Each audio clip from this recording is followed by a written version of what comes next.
ባህሩ ማዕበል ብቻ ሳይሆን የባሩድ ሽታንም ይዞ መጥቷል። የኤደን ባህረ ሰላጤ ያለ ዘመናት የንግድ መርከቦች በዝግታ የሚርመሰመሱበት የዓለም የኢኮኖሚ የደም ስር ሆነው ስትራቴጂካዊ ቀጠና ዛሬ የሃያላን መጠፋፊያ አውድማ ለመሆን ዳርዳር እያለ ነው። ጥንታውያን ወዳጆች፣ የትላንት የጦር አጋሮች ዛሬ በገዛ እጃቸው በገነቡት የጥምረት ግንብ ላይ መቆራረስ ጀምረዋል። ሳውዲ አረቢያና የተባበሩት አረብ ኤምሬት ያ የጸና የሚመስለው ወንድማማችነታቸው በየመን ምድር ላይ እየረገፈ ነው። ዛሬ አፈሙዞቻቸው አንዱ ወደ አንዱ ደረት ላይ አነጣጥረዋል። ጤና ይስጥልኝ የተወደዳችሁ የገበያ ሚዲያ ተከታታዮቻችን፣ የልዩ ጥንቅር የተሰኘው የትንታኔ ሰዓታችን ነው። በዛሬው የልዩ ጥንቅር ትንታኔያችን ሰማዩ በቦምብ ብልጭታ፣ ምድሩ በለቅሶ፣ ፖለቲካው ደግሞ በሴራ በተሞላበት የኤደን ባህረ ሰላጤ ወቅታዊ ድባብ ላይ አተኩረን ከትዕይንቱ በስተጀርባ ያሉትን እውነቶች እንፈትሻለን። ያቺ የተረጋጋችው የወደብ ከተማ በሳውዲ ተዋጊ አውሮፕላኖች ስትናጥ የነበረው አስፈሪ ትዕይንትና የወደቡን ውድመት በዝርዝር እንቃኛለን። በሪያድና በአቡዳቢ መሪዎች መካከል ለዓመታት ተዳፍኖ የቆየው የቅራኔ እሳት ዛሬ እንዴት ወደፊት ለፊት ጦርነት እንዳመራን ተነትናለን። በባህር ላይ የወደቀው እሳት በሩቅ ባለችው ኢትዮጵያ በነዳጅ ማደያዎችና በገበያ ሁኔታዎች ላይ የሚያሳርፈውን የዋጋ መናርና የኑሮ ጫናንም እንቃኛለን። ከመደበኛው ጦርነት በስተጀርባ የሚካሄደውን የስለላ ፍልሚያ፣ የመሪዎቹን ግላዊ ግብግብና የመንን ወደ ትናንሽ ግዛቶች የመከፋፈል ስውር እቅድ እንመለከታለን። በታላላቅ መንግስታት የጥቅም ስሌት መሃል በረሃብና በበሽታ ለሚማቅቁት የመናውያን ይህ አዲስ የጦርነት ደመና ምን ትርጉም አለው በሚለው ነጥብ ላይ በማተኮር ለቀጣይ ደቂቃዎች አብረን እንቆያለን። እናንተም አብራችሁን በመቆየት እንድትከታተሉን ሀሳብ አስተያየታችሁን በኮሜንት መስጫ ሳጥኑ ላይ እንድታጋሩን በአክብሮት እንጠይቃለን። ከተከታዩ አጭር መሸጋገሪያ በኋላ ተመልሰን ስንገናኝ ዝርዝር ጉዳዮችን ይዘን ይሆናል። በድጋሜ መልካም ቆይታ።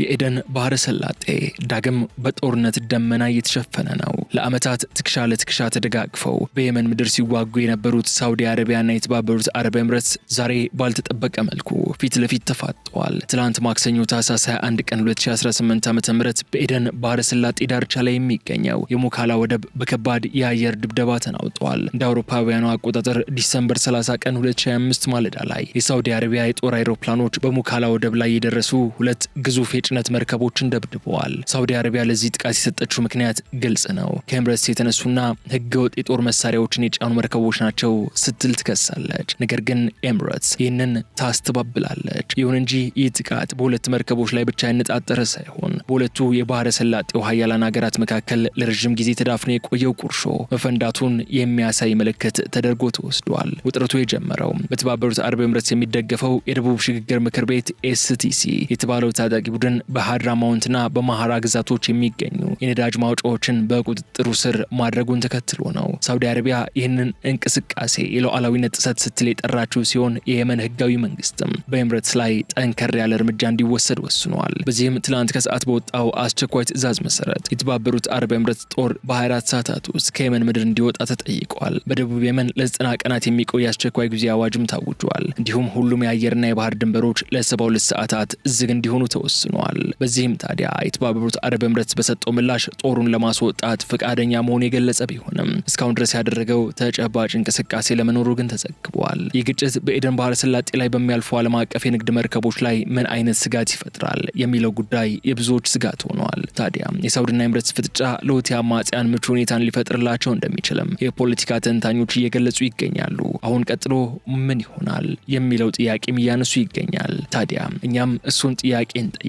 አሁን ቀጥሎ ምን ይሆናል? በሙካላ ወደብ ላይ የተፈጸመው ጥቃት ተራ ወታደራዊ እርምጃ አይደለም። ይልቁንም ለ8 ዓመታት የዘለቀው የየመን ጦርነት መልክ እየቀየረ መሆኑን የሚያሳይ ማረጋገጫ ነው። ሳውዲ አረቢያ በደቡባዊ የመን ላይ ያላትን ተጽዕኖ ላለማጣት ስትል የቅርብ ወዳጇን ኤምሬትስን በግልጽ በጦር መሳሪያ መጋፈጥን መምረጧ ማሳያ ነው። ይህ ግጭት በኤደን ባህረ ሰላጤ ላይ ብቻ ተወስኖ የሚቀር አይደለም። በዓለም ላይ ካሉት እጅግ ስትራቴጂካዊ የባህር መንገዶች አንዱ የሆነው የባብ ኤል ማንደብ መተላለፊያ አሁን በሁለት ወጥመዶች መካከል ወድቋል። ተደርጓል። በአንድ በኩል የሁቲ አማጽያን ጥቃት፣ በሌላ በኩል ደግሞ አሁን የተቀሰቀሰው የሳውዲና ኤምሬትስ ፍጥጫ።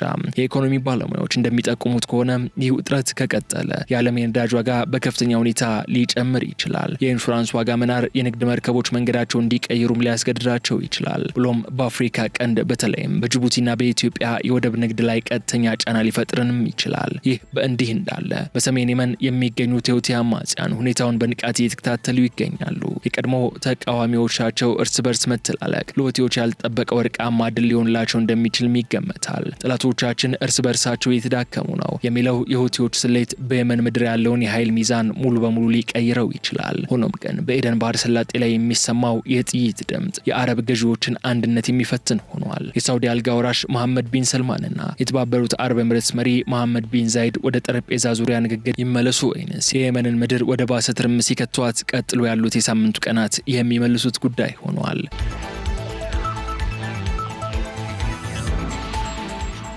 ከዚህ የጦርነት ደመናና ስጋት በስተጀርባ ግን ከፍተኛ የሆነ የሰው ልጅ ስቃይ ይስተዋላል። በደቡባዊ የመን የተጣለው የ72 ሰዓታት የድንበር መዘጋትና የአስቸኳይ ጊዜ አዋጅ ቀድሞውኑ በረሃብና በበሽታ ለሚማቅቁት በሚሊዮን የሚቆጠሩ የመናውያን ሌላ የሞት ደወል ሆኖባቸዋል። ሙካላና ኤደን ወደቦች ለጊዜው አገልግሎት ማቋረጣቸው የምግብና የመድኃኒት እርዳታ ወደ ሀገሪቱ እንዳይገባ አግዶታል። የተባበሩት መንግስታት ድርጅት የሰብአዊ መብት ተሟጋቾች የአዲስ ግጭት የየመንን ሰብአዊ ቀውስ ወደማይመለስ ጥልቅ ጉድጓድ ውስጥ ሊከተው እንደሚችል ያስጠነቀቁ ይገኛሉ። ይህ እንዳይሆንም በዓለም አቀፍ ደረጃ የተለያዩ ሙከራዎች እየተደረጉ ያለ ሲሆን የዩናይትድ ስቴትስ የውጭ ጉዳይ መስሪያ ቤትና የአውሮፓ ህብረት ሁለቱ ወንድማማች ሀገራት ሳውዲ አረቢያና የተባበሩት አረብ ኤምሬትስ በአስቸኳይ ወደ ድርድር እንዲመለሱ ጥሪ አቅርበዋል። ይሁን እንጂ በሁለቱ መሪዎች መካከል ያለው የላላ ግንኙነትና የጥቅም ግጭት ለዲፕሎማሲው መንገድ እንቅፋት ሆኖባቸዋል። በዚህ ምክንያት ከፊታችን ያሉ የሚቀጥሉት ጥቂት ቀናት ሶስት አቅጣጫዎችን ሊያሳዩን ይችላሉ በማለት እንዲተነብዩ አስገድደዋል። የመጀመሪያው የዲፕሎማሲ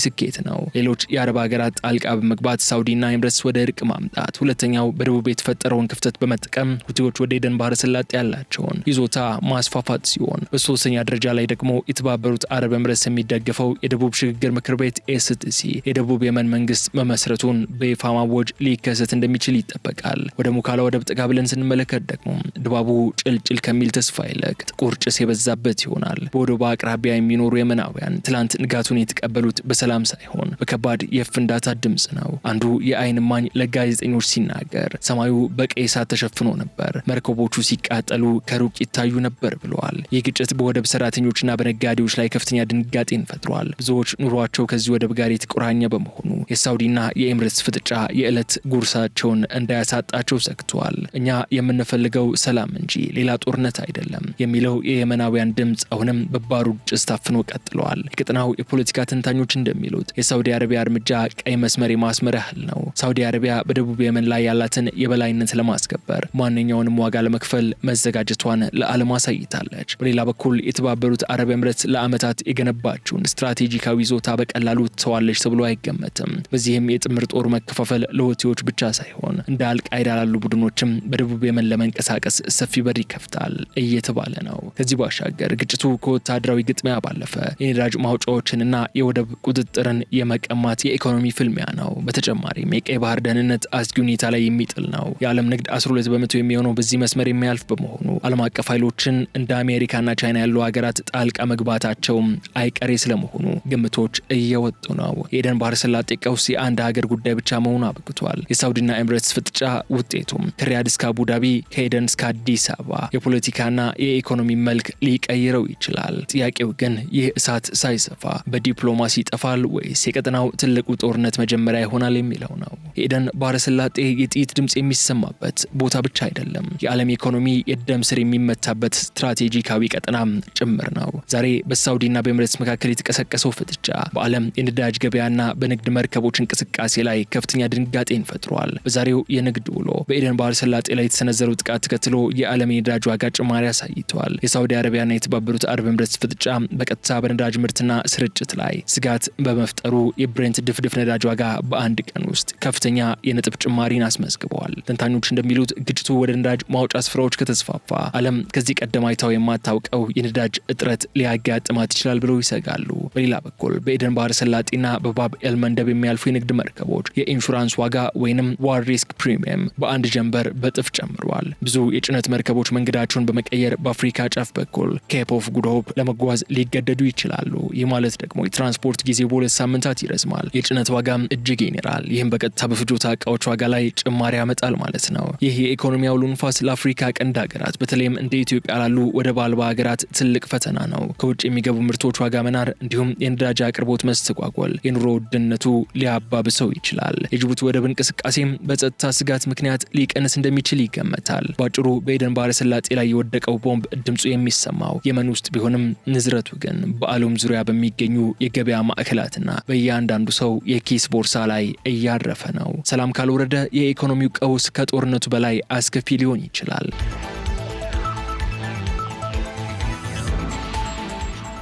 ዛሬ በኤደን ባህረ ሰላጤ ላይ የምናየው እሳት በአንድ ቀን የተለኮሰ አይደለም። ከጥቃቱ በስተጀርባ በሁለቱ የአረብ ሀገራት መሪዎች መካከል ለዓመታት የቆየ የበላይነት ፍላጎትና የስለላ ጦርነት ይገኛል። ብዙዎች እንደሚሉት ይህ ጦርነት የመንን የመቆጣጠር ብቻ ሳይሆን የቀይ ባህርን ንጉስ የመሆን ፍልሚያ ነው። የሳውዲ ልዑል መሐመድ ቢን ሰልማንና የተባበሩት አረብ ኤምሬትስ መሪ መሐመድ ቢን ዛይድ በአንድ ወቅት የቅርብ ወዳጆችና በየመን ጦርነት የጥምረት መሪዎች ነበሩ።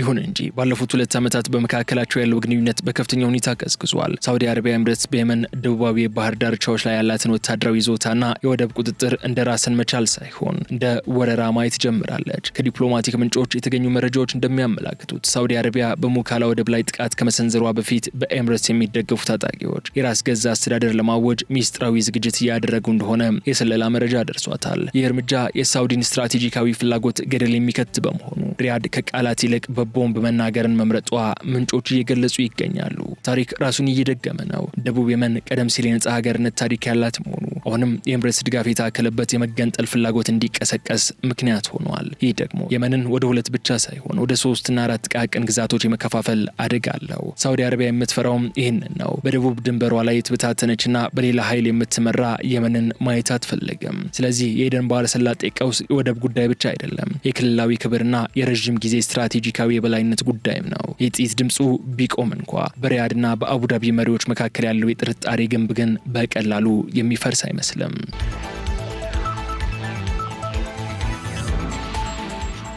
የኤደን ባህረ ሰላጤ ሞገዶች ዛሬም የባሩድ ሽታን ወደ ዳርቻው እያመጡ ነው። የሙካላ ሰማይ በጭስ ተጋርዷል። የሪያድና የአቡዳቢ ቤተ መንግስታት ደግሞ በዝምታና በጥንቃቄ አንዱን የሌላኛውን ቀጣይ እርምጃ እየተጠባበቁ ነው። ዛሬ ያየነውና የሰማነው እውነት አንድ ነገርን ያረጋግጥልናል። የየመን ምድር የጦርነት አውድማ ብቻ ሳትሆን የቀጠናው ሀያላን የክብርና የጥቅም ሚዛናቸው የሚለኩባት ስፍራ ሆናለች። በሳውዲ አረቢያና በተባበሩት አረብ ኤምሬትስ መካከል የተሰነጠቀ ወዳጅነት በኤደን ማዕበል ላይ የሚጋልቡ መርከቦችን ብቻ ሳይሆን የአፍሪካ ቀንድንና የመላውን ዓለም ኢኮኖሚ ሰላም ነስቷል። ነገ የኤደን ፀሐይ ስትወጣ ምን ይዛ ትወጣ ይሆን? የዲፕሎማሲው መንገድ ዳግም ተጠርጎ የሰላም እርግብ ትበር ይሆን ወይንስ ትላንት በሙካላ የነደደው እሳት መላው ቀጠናውን የሚበላ ሰደድ ሆኖ ይቀጥላል? በቀጣይ ቀናት የምንመለከተው ጉዳይ ይሆናል። ሰላም።